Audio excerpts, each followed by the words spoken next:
Ladies, gentlemen, everyone in between, welcome to Talking at 6. I'm your host, 1-6, AKA, why didn't you buy this album?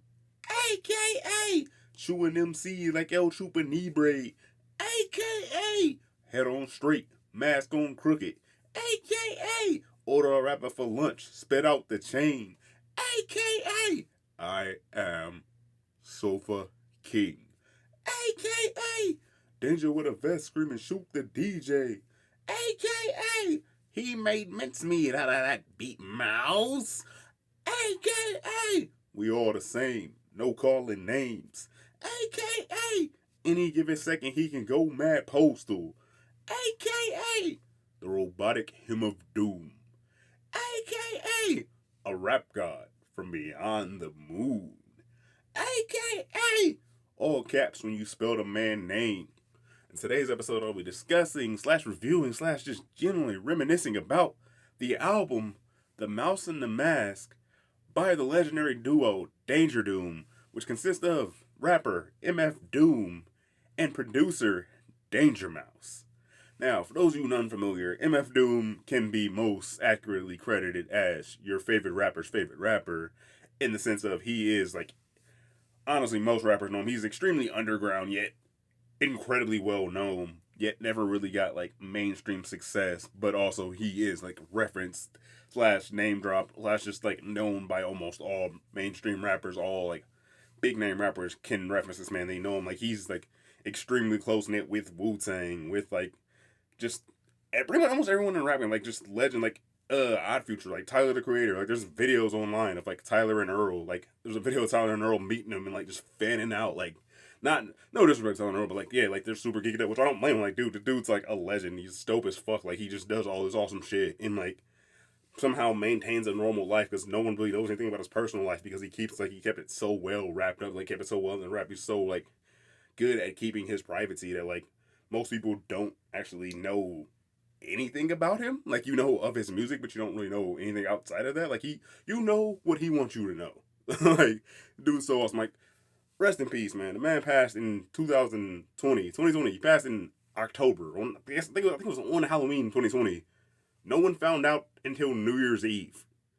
Like it was like 2 months later. This isn't like on like a James Brown situation where it was like, oh yeah, James Brown died on Christmas, wasn't buried 2 months later. Like Doom passed and no one knew he was dead until like 2 months later. His wife posted a letter that he like had written to his fans that he gave her to share after he passed. They written for his fans that explained, like, you know, that talked about how like he had a great career and how he was at peace with life and this is how he was okay with it. And it's like everyone was surprised, like no one fucking knew. Like it was just a complete shocker, which is crazy because the fact that he had a letter prepared for it means that he knew. Like this wasn't just like a surprise death. This is like he knew like his health wasn't in great shape. You know, things were going bad, so he was prepared for it, but also told no one, which I highly respect, man. Like that's one of the dopest things ever. It's like that's one of the things I always feel like people who like with fame, with success, with being great at what you do comes like the lack of privacy. Like the better you are at what you do, the more known you are for it, the more people feel like you owe them your personal life, which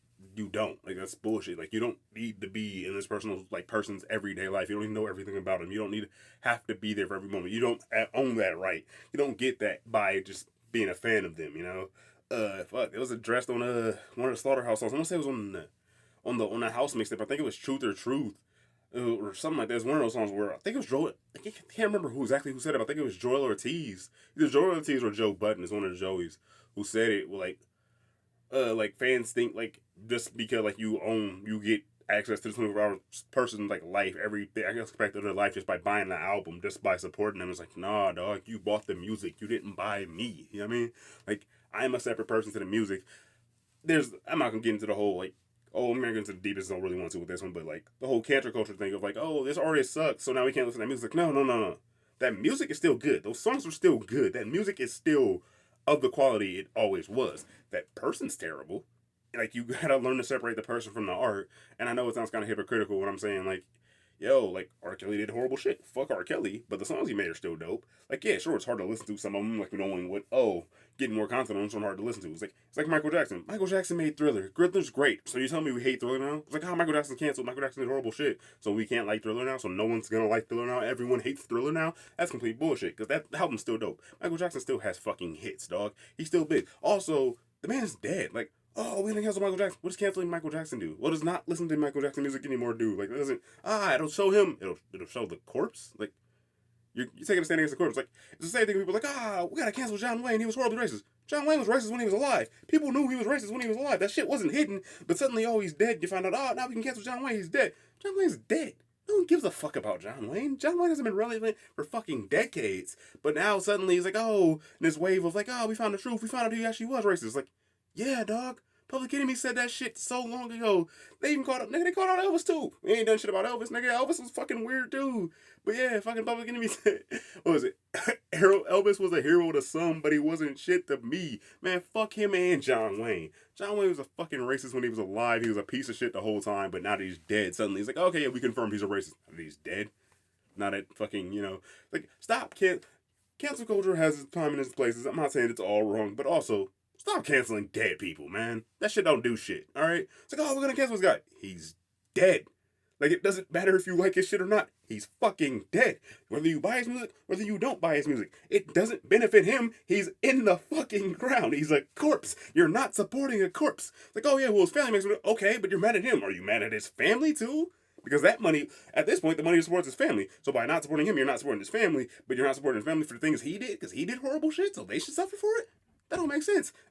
Honestly, when you get weird about it, it's kind of like Bane from the Batman comics. Like, I don't fully know, I might be talking about last year, but like, my rough understanding is Bane went to prison as a child for the crimes of his dad, because I think his dad had died before they captured him, so they captured Bane and made him serve out his sentences, which makes no sense, man. Like, you don't torture fucking kids for things their parents did. You don't make other people, you don't make the family pay for something that the other person, for something that someone else did. Like, yeah, this person did these horrible things. They had nothing to do with it. They may have known nothing about it. You don't make them suffer for some shit someone else did. The point of getting at is, I honestly don't know how I got this far, where I got to this point. I was talking about Doom and how awesome he was, and If you listen to literally any episode of this podcast before this, you know how I am. You know how I rant. You know how off topic I can get about things. And I always bring it back. Is it the greatest transition ever? No. But do I bring it back? Do I reel it back in? Hopefully. Because if not, then I'm terrible at this and I'll probably stop doing it. But anyway. Yeah, Doom. MF Doom, legendary rapper, known for wearing a mask both on stage and just in general on his album covers. Taken for the persona, like his persona is taking inspiration from the character of Doctor Doom from the Fantastic Four. So far as much as like, the word I'm trying to figure out is like, he's going so far as to like use actual clips from the Fantastic Four, like cartoons, in his album as skits or like as interludes between tracks or just like as part of tracks. It'll be like a straight up Doom speech, or it'll be like Mr. Fantastic talking to Doom, or it'll be like a news report about Doom, because that is his persona. Like he has albums, like even on his album cover he's doing, he has Operation Doomsday, which like literally is just like a cartoon drawing of him as Dr. Doom holding a microphone. And there's what is another one? I'm trying to think. Sorry. But yeah, there's that. There's also his many collabs with producer Madlib, the Mad Villainy album. There's multiple Mad Villainy albums. There's also his Victor Von series. Doom is rapped under many aliases, many different names, many personas. He has like an album. I think it's an instrumental album. Maybe all instrumental, might be partially instrumental album under the name King Hedorah, which, as someone, I would consider myself a Doom fan. I'm not a super huge Doom fan. I do like Doom. I have heard I've heard multiple songs. I'm not really big on. I'm not saying I'm on all his albums. I know. I'm not saying I'm an expert. Like I don't know everything about him, but I know a lot of like the whole secrecy thing and that. Now he has different aliases, and now when he works with different artists, when he collabs with different artists, the collaboration albums are usually a combination of something of that person's name in Doom. Like this album is technically produced by Danger Doom? Yeah, sorry, Danger Doom, which is combination of Danger Mouse and MF Doom. Danger Doom. There's also JJ Doom. There's mad villainy because Doom refers to himself as the villain because of the whole Doctor Doom persona. He refers to himself as the villain and actually treats the villain as a character of like basically just of the character of Doom on songs as the villain. So therefore, mad villainy, mad lib, and the villain, mad villainy. Uh, Also, actually, Mad Lib is Mad Villain is the name of the game. Anyway, name of the album is Mad Villainy. Group's Mad Villain. There's also like most notably known for the song All Caps, which is ironic. Like it's funny because like the song hits, it's so dope has to be a hard hitting song, and literally it's just about explaining that when you write out his name, spell it in all caps. Both Mad Villain, MF Doom, any Doom name is spelled out in all caps because that's how he spells his name. And the famous line in the song, remember all caps when you spell a man's name. And yeah, man, just legendary shit for that. But there's also Danger Doom. Not Danger Doom. Yeah, damn, not Danger Doom. Danger Doom is a group. Danger Mouse. Legendary producer, does legendary mashups. He made the Grey album, which was the mashup of Jay-Z's Black album with the Beatles. I want to say it was the White album, thus making it the Grey album. I don't fully know. I'm not a huge Beatles fan. Don't come at me, but feel free to let me know. But he mastered Jay-Z's Black album with instrumentals from a Beatles album and made the Grey album, released it online. I was like, that was a huge deal. Like, he's a legendary DJ, producer, like, known for doing mashups, things like that. Also, just fire production. Like, honestly, like, just listen to this album alone. Like, he has some seriously fire songs on there. Like, there's some great beats. They're really hard hitting. There's also, like, this album, okay, can't off track, but specifically for this album, reason why I, like, personally love this album. One of my favorite albums. It's so awesome. This album really like it's both inspired by and like produced by Adult Swim. Like it's an Adult Swim collab album. Like it has a lot of like samples from like a classic Adult Swim, like old school Adult Swim shows. And this album like is promoted on Adult Swim constantly. Like not even necessarily promoted. Like I wouldn't say promoted, but it's like produced by Adult Swim. Like Adult Swim's on the actually printed on the album. Adult Swim labels on it. There's Adult Swim characters all over it. There's direct quotes from shows. There's a lot of the songs are references to the shows or are just flat out descriptions of the shows. Like the song ATHF Aquatine Hunger Force is like literally just him describing this, just Doom describing this show. Aquatine Hunger Force is rapping about the characters, giving a brief description of the characters in the show. At one point, there's a song. There's one point. Meatwad starts off that song by rapping. Meatwad Carl calls him. I was like, "What are you doing?" He's like, "Oh, I'm rapping." Yeah, what for? Some money. Get some money in the holes and some candy to unroll with my chrome. And like, he's like, "Do you know what any of that means?" Nah. What does it mean? Just cuts to the song, and then like at the end of the album, it comes back after the end song, the outro to the album is Meatwad doing a verse from the MF Doom song Beef Rap from the album Food, which is also another classic Doom album, like super legendary. The whole album is about food, like. All the tracks are just named after different dishes. It's a really good one. That's another like heavily known Doom album, another like highly respected, highly regarded, like top tier Doom album that's seen as a classic. So if you haven't, I recommend checking out Operation Doomsday. Checking out honestly this one, Mouse and the Mask is a great one, great collab. It's a great entry point if you're into underground hip hop, like back hip hop, back rap, underground hip hop, or just Adult Swim. This is a great place to like.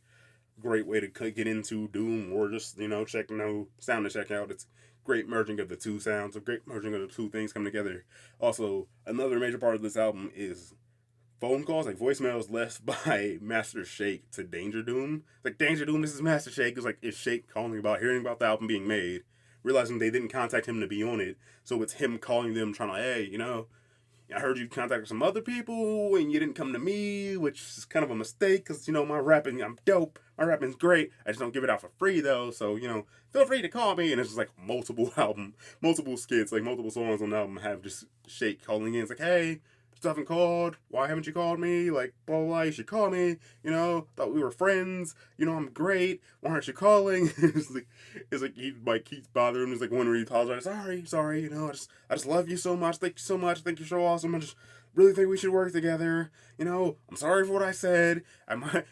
Maybe I went too far. There's some things I shouldn't have, but now that I apologize for that, maybe too much. It is so dope.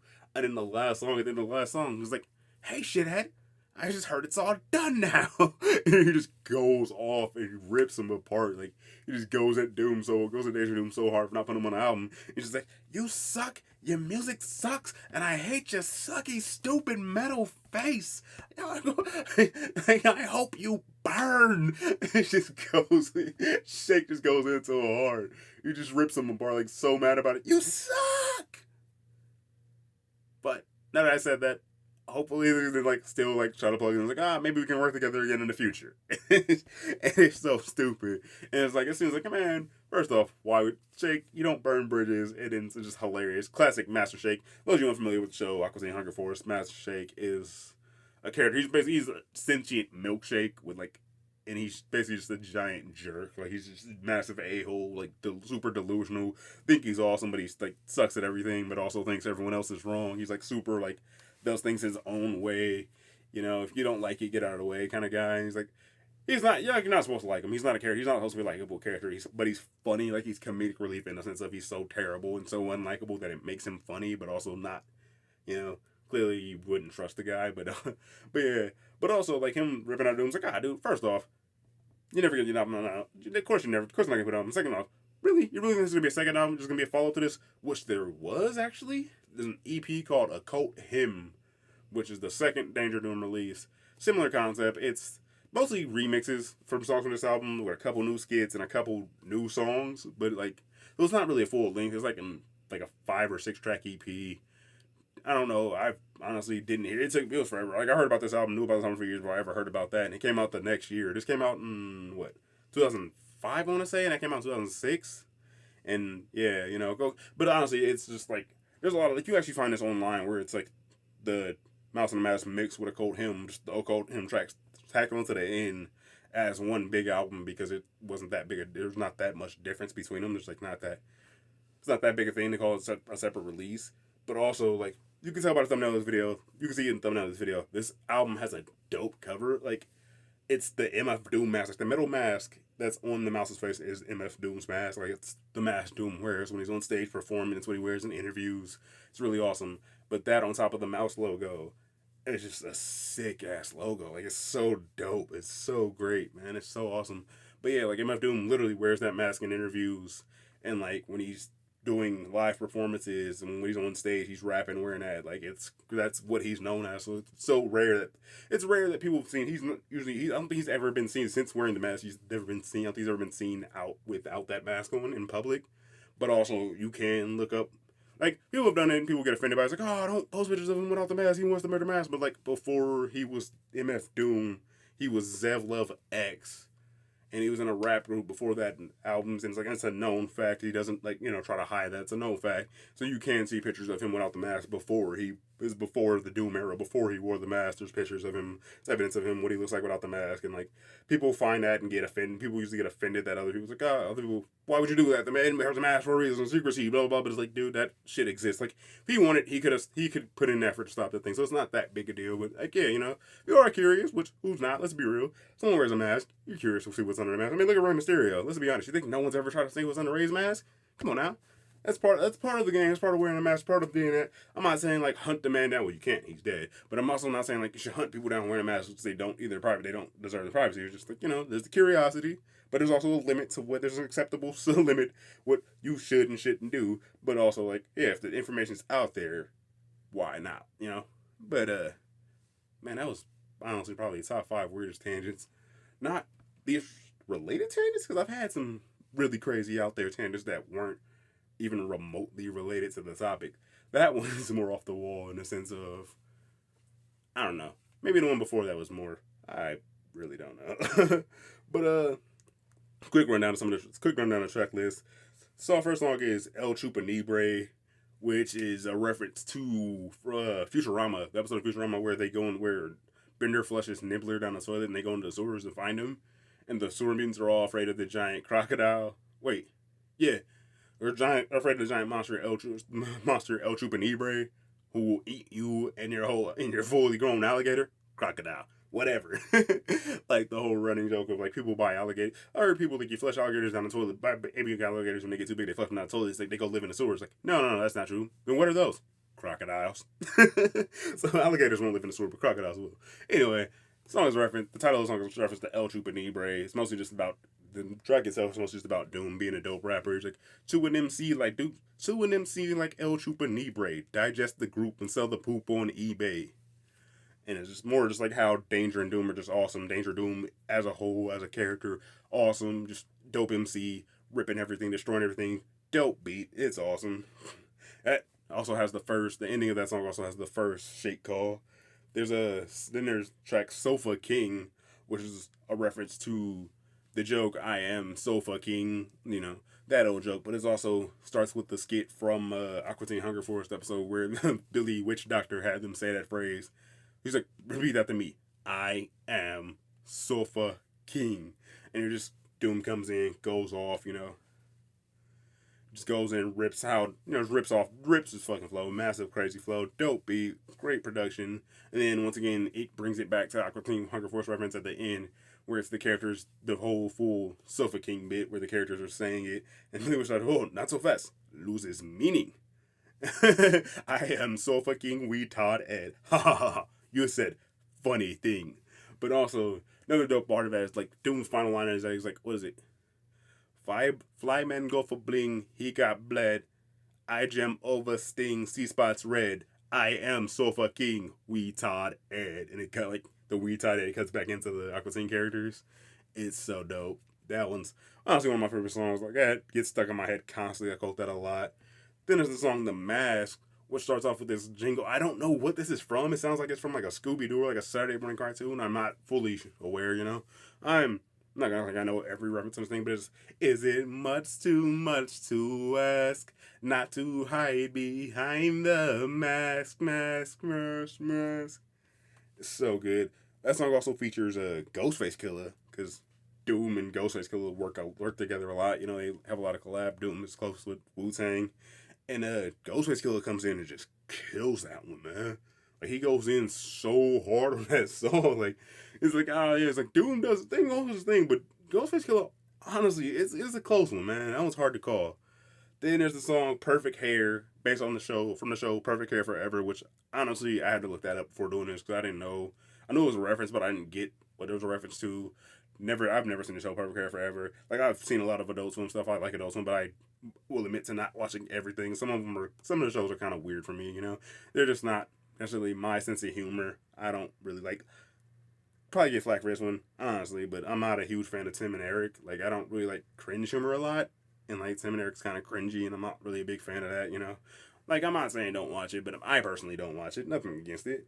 Then there's the song Benzie Box, which has, oh my god, one of like the craziest, like boom boom boom boom boom boom boom boom boom boom. It has one of the craziest beats. It's like a super sick ass fucking like synth line on it, and it's so dope. And that one, the cook on that one is done by CeeLo, and I think this is around like the Gnarls Barkley. Might have been around the Gnarls Barkley days. Also, Gnarls Barkley is CeeLo Green and Danger Mouse is in Gnarls Barkley. Producer, goddamn. Danger Mouse was the producer for the Gnarls Barkley album, and Gnarls Barkley, the group, is CeeLo and Danger Mouse. So that's probably how, I don't know, but like that connection, and it's just like, it's a great one. His name's Doom. They wonder just who is he, but don't worry. So good, dog. Like that one goes hard. Doom. Of course, I'm gonna go ahead and say this now. Doom murders all these songs. He's dope as fuck on all these tracks. So great. Then there's the track Old School, which is, once again, has like actually the final feature, because there's only 3 features on this album.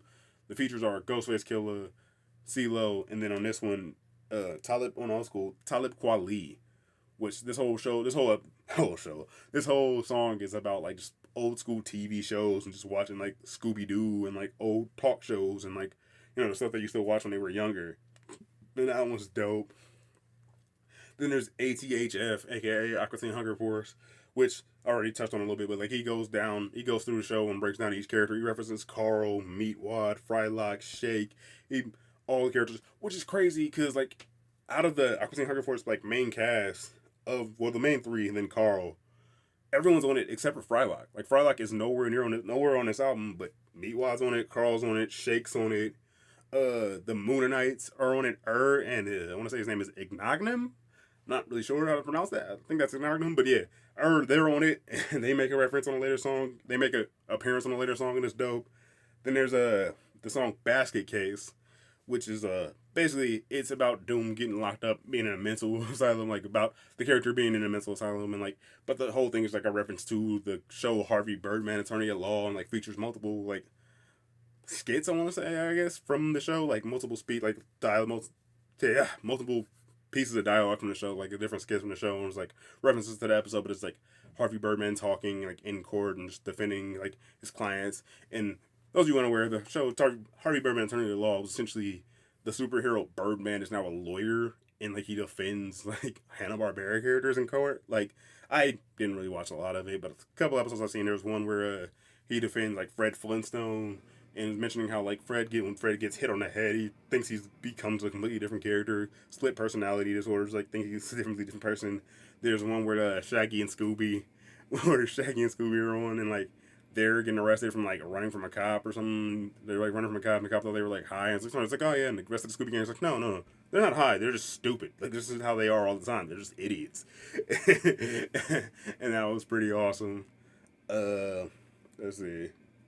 There's the song No Names, which honestly has one of my favorite beats on this album, and has one of my top 5 favorite rap bass lines of all times. The song is inspired by the show C Lab 2021, and like features skits from that beginning and end with it. But it's like, oh my god, Doom just comes in and the beat drops in, like it's scratching, the beat drops and just goes Doom.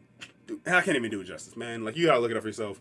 No Names by Danger Doom. The bass line on that's so fucking fire. I absolutely love it. I wish I could do it right now, but I would not do the bass line. I would not do it justice. But that bass line hits so hard. It's so good. Then there's the song Crosshairs, which that one goes hard. Also, I forgot to mention on the mask. Technically, there is a third verse on the mask. It's Doom, then it's Ghostface. Technically, there's a third feature. Technically, there's another feature on that song.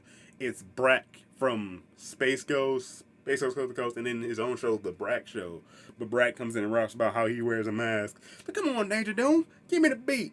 I wear a mask too. Come on, turn the beat around. Turn the beat around. It's so good. But then Zorak comes in and is like, yeah, you're no Doom. And Zorak just trashes him, convinces him not to rap.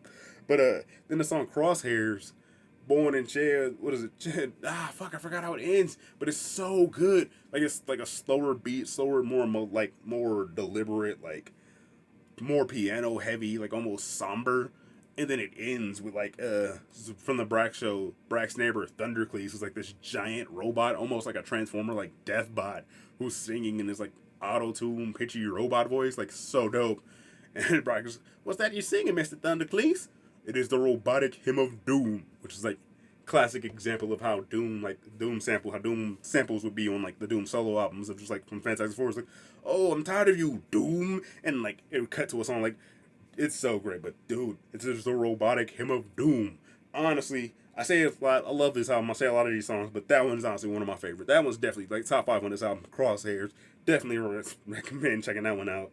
Then there's Mincemeat, which has like, I want to say, this one's not in a, like, I'm trying to say this delicately, it's kind of Asian inspired, like instrumental to it. Like the piano kind of feels like the piano to it kind of gives me almost an Asian inspired thing, like almost like not actually like a karate movie almost, not like, oh, like super over the top, but like a subtle like almost samurai vibe to it. But then it also, the chorus has this it's a sample of, there's also this running sample in it of, I'll make mincemeat out of that Doom, and Doom comes in beat mouse. It's Sylvester saying I'll make mincemeat out of that mouse, but like they chop it and put Doom saying beat in it, so it's I'll make mincemeat out of that beat mouse. It's so good. Like, that one's so dope. That's so like creative, completely unexpected, that one. Then there's the song Vats of Urine, which is literally like, what is it? Doom starts off like, everybody talking about pistol, gas is boring. Came in with a new topic to flip you. Vats of urine. The song is literally about jars of, like, vats of urine. Like, literal. It's like, the whole song is about pee. Like, why? But it still works. It's still dope. The wordplay is still really clever. It's honestly not as, like, juvenile as you would expect it to be. Like, middle school humor is, like, actually just, like, a dope rapping flow, like really technical, really great wordplay. It's awesome. But this is the one that features the Moonanites, Ern Ignatum. It starts with him. He's like, whoa, dude, that rhymes. Like, yes, for I am a rap god from beyond the moon. It's so awesome. But yeah, the great samples on that one, great skits on that, but great wordplay, so dope. Then there's a song, second to last song, Space Holes, which is about Danger Doom. It's like Danger. This one's where it's like it's Danger Doom, but it's Danger and Doom taking over the show Space Ghost Coast to Coast.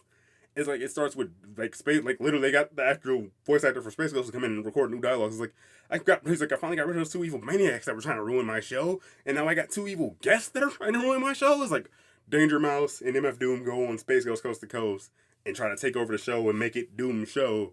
And eventually he's like, you know what? And eventually he does, and it's just like Doom talking about like running the show and how he got different guests on, and it's just him running, Danger and Doom running the show, and it's awesome. And at the end, Space Ghost is like, what? You know what? No. Are you out of your fucking mind, Doom? I'm not gonna give you my show. You know why? Because it's my show. Space Ghost. It ain't Doom Coast to Coast. And eventually he's like, you know what? Fine. Sure. Take the keys. Fine. Sure. You take the keys. Oh, go ahead. America's craving some Doom. Go ahead. Have fun. Space Ghost just gives up and lets Doom take over his talk show. Yeah, that one's dope. And then the last song, Bada Bing. Oh, man. It's like simplistic beat, really dope. Like I said, the ending is meat wad. Like I said, the song ends and it's Shake going off on him for not putting one out. Find out the album's done and he didn't put him one out. Then it's Meatwad coming in and doing the verse from Beef Rap. It's so awesome. But also this song, like the beat from this song gets used as a bumper, like for the Adult Swim. Like the bumpers was like just the black background with the white text and like Adult Swim just like making their jokes, like the text jokes and that. That song, like the song that plays on the background, a lot of those bumpers is the beat to this. Is the beat from Bada Bing. Like the song gets used a lot.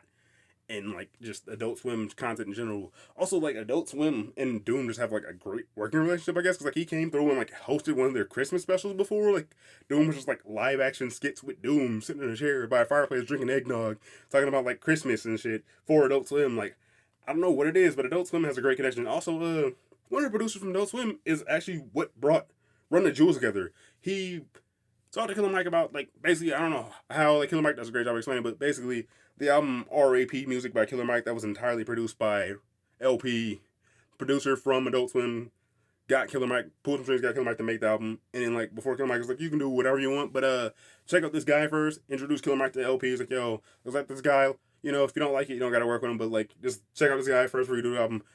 Killer Mike and LP met. Killer Mike loved it, loved his work, thought the music was dope. Instantly linked. LP produced all of R.A.P. music, which then led to the Run the Jewels being a group and the incredible like powerhouse that they are now. So I gotta say, man, shout out to Adult Swim, just doing awesome shit in the hip hop game and not getting recognized for it. No one really knowing about it, kind of going under the radar. But shout out to them, man, so dope. But honestly, seriously though, check out this album. This hasn't convinced you to check out this album. Nothing will. I mean, actually, some better probably will. But shut up, all right? The album's dope. The show references are dope. The shows that are mentioned in it are dope. The characters in it are awesome. It's all around a good time.